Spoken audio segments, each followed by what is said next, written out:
This term, enabler of change, came to me as a result of a hiking trip I took about 1996. I had this favorite hiking area in Marietta that I would hike at least once a week, sometimes twice a week. I remember in the middle of July, I had gone out on after work on a Thursday evening, and right about dark, I started heading back, and it started sprinkling on me as I started hiking back. And when I got home, it just started pouring. I mean, it was one of those, almost a tropical thunderstorm, all night long. Next morning, I went to the college to my office, and I'm sitting there in my office on the second floor of the McDonough there, and I'm looking out, and this rain is just pounding down. And it'd been raining like that for, 12 hours. So we're talking 3 to 5 inches of rain. As I'm looking out the window, I thought to myself, I would love to go out to my hiking trail, out to that little creek I hiked by, and see what kind of change has been impacted upon this stream. Quite a bit of change, I imagined.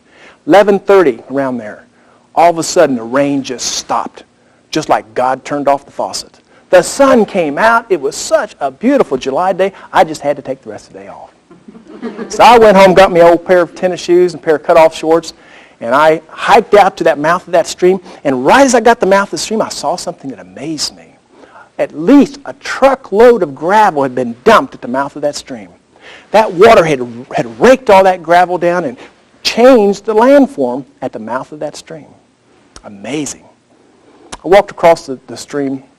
It was only like halfway up to my shoes, and I could see it had been at least this high because of the matted grass on both sides.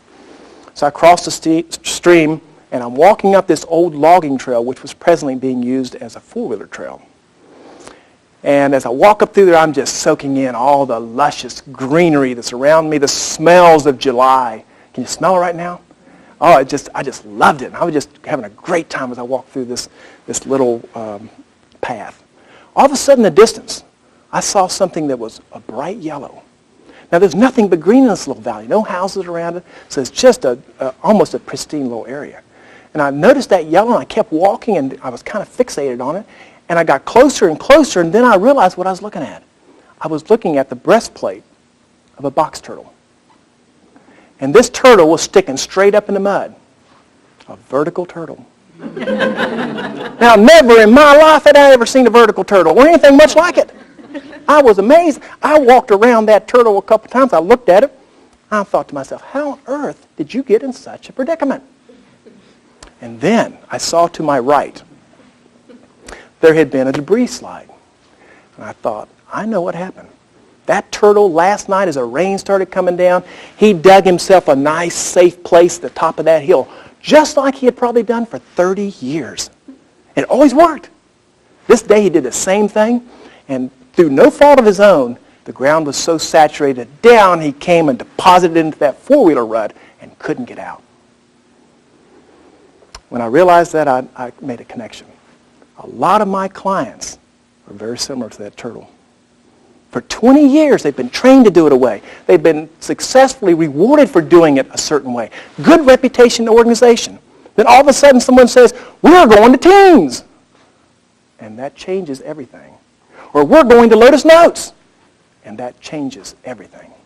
Now the employee is not seen as capable or competent. It flips everything around. So I took my hiking stick and I put it down behind the shell of that turtle, and I popped him out of there, and I washed him off in the creek, and I set him on the grass, and I said, fare thee well, my vertical turtle. As I walked away, I called myself a change enabler because I had enabled that turtle to survive.